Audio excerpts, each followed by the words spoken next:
I'm 10 years old and in 5th grade. I gained leadership qualities and friendships from elementary school, and I wish I could have been challenged more.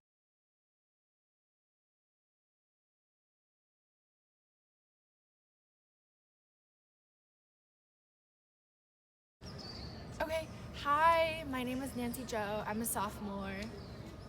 So Nancy, what do you think is like the biggest issue facing urban schooling today or education in general? I think just like access to education resources and like affordability. Hi, I'm Hannah and I'm a junior here. Hi, my name is Emily Zepeda. I'm a sophomore. I'm Erin. I'm a junior at Oxy. I'm Jenna. I'm a first year. I'm Colin Nascimento. I'm a sophomore here at Occidental College. Yeah, and I'm a junior at Oxy. Jonathan Novick. I'm a junior at Oxford.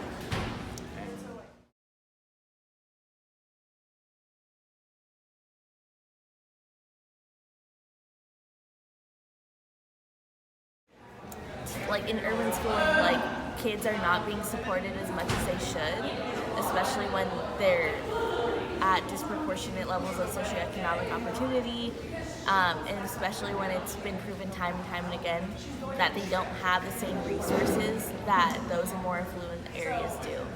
So Facing education right now is where funding is going. Not that I think that there's a lack of funding in certain areas, but that's also because there's excess funding in certain neighborhoods because public education is funded by government, but it's also funded a lot of times by donors, and those donors are in certain neighborhoods, which makes certain public schools better than others. I think it would be probably the charter schooling and how it's pulling funds away from these public institutions. I know we talked a lot about it in Education 101, which I'm currently in, and how kind of charters were created to help kind of kids with special needs, but it's turned into taking the kids with the highest test scores away from the schools, which results in a decrease in their funding. We have a system now where local school districts that have very high property values are able to fund everything for their students, and school districts that don't have those things, there's no money for teachers, resources, supplies, new roofs, anything that students need.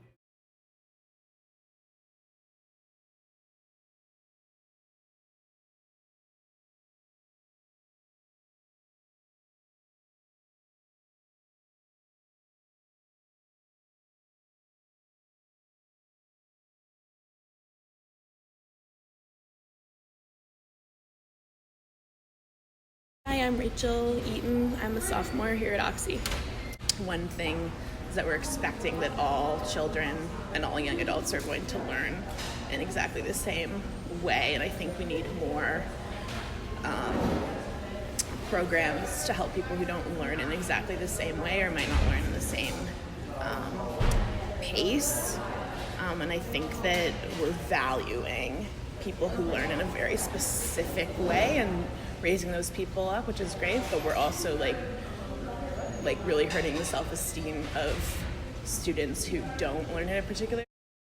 Were there any obstacles within your own educational background that you think were significant and you would like to expand upon? Well, I more come from a pretty well-to-do background. I went to schools that were very well considered, and even then, I mean, I myself come from a place of privilege, but I had a lot of difficulty, especially because I had autism spectrum disorder, and neurodivergency isn't very accepted within a classroom setting. I was kind of seen as disruptive and whatnot, and over-passionate about subjects, which seems sort of counterintuitive, because they want everyone else to be more passionate when someone else is passionate.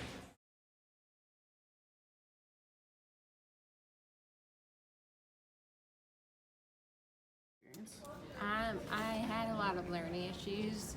Like in 2nd grade, I still couldn't really read. So my school, it was already like a private education. It was very progressive and kind of geared towards kids who might need more help, but they were talking about like not letting me back next year and needing to go to school for more specialized help.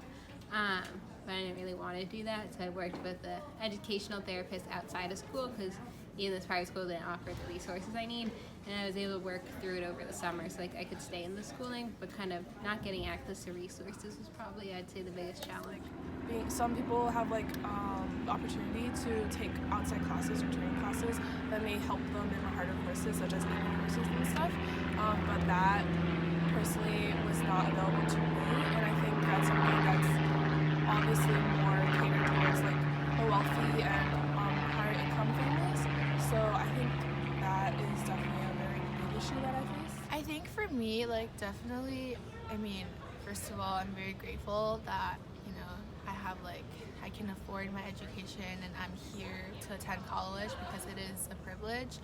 But I feel like experiencing the education system in China and then also the education system here, I think I struggle a lot with just testing in general. I'm not saying that I'm bad at it, but just a lot of pressure, and sometimes it's not the best for your mental health.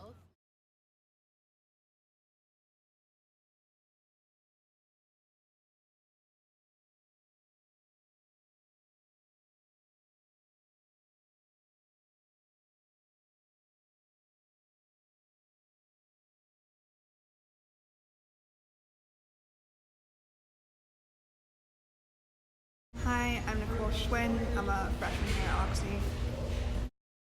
Education is still very much a white majority population per se. It's being combated because people of color, their voices are being included and we have affirmative action. But I feel like a lot of people don't recognize is that people of color, that population is still very much affected both economically and socially. So even if even if they're accepted through affirmative action, it's not they're given the resources to help them succeed. It's just more sort of okay, you've been accepted into this major school, now just figure it out yourself.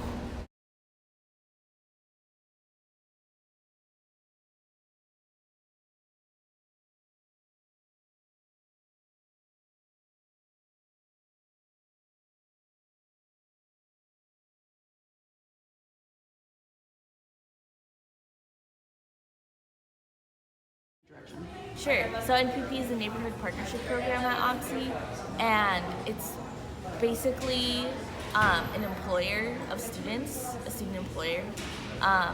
So basically they hire tutors, they hire tour guides, they hire assistants, and we partner with Gear Up Schools, which is a federal grant program for schools in need. What do you think is the biggest takeaway you got from doing community literacy at Oxy? Well, for me, I've kind of grown up around privilege.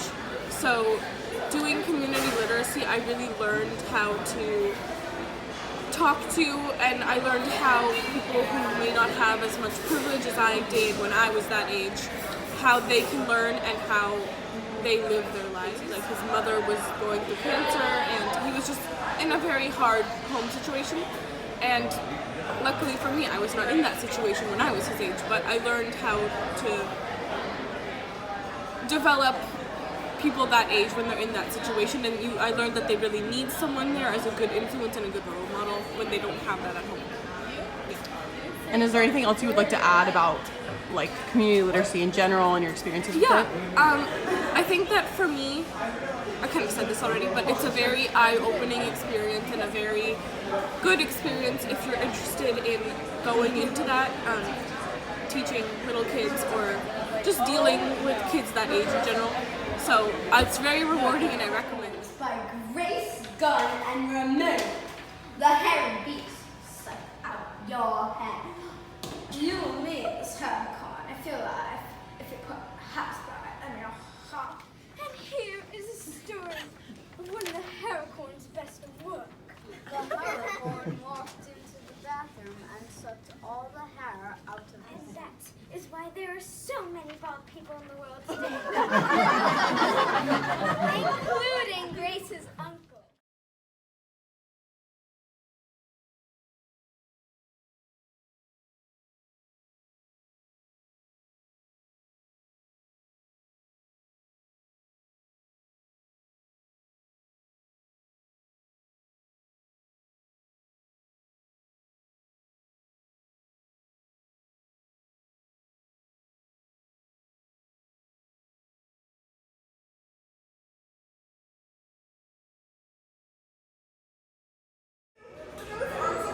on a more personal like level, how you're perceived by like teachers and whatnot can be affected by that, to the point where you're seen, like, yes, at an institutional level you're kind of seen as like a problem child, but at the same time, like, even those who like are trying to, who say they have your best interest at heart, will perceive you not how you are trying to be perceived.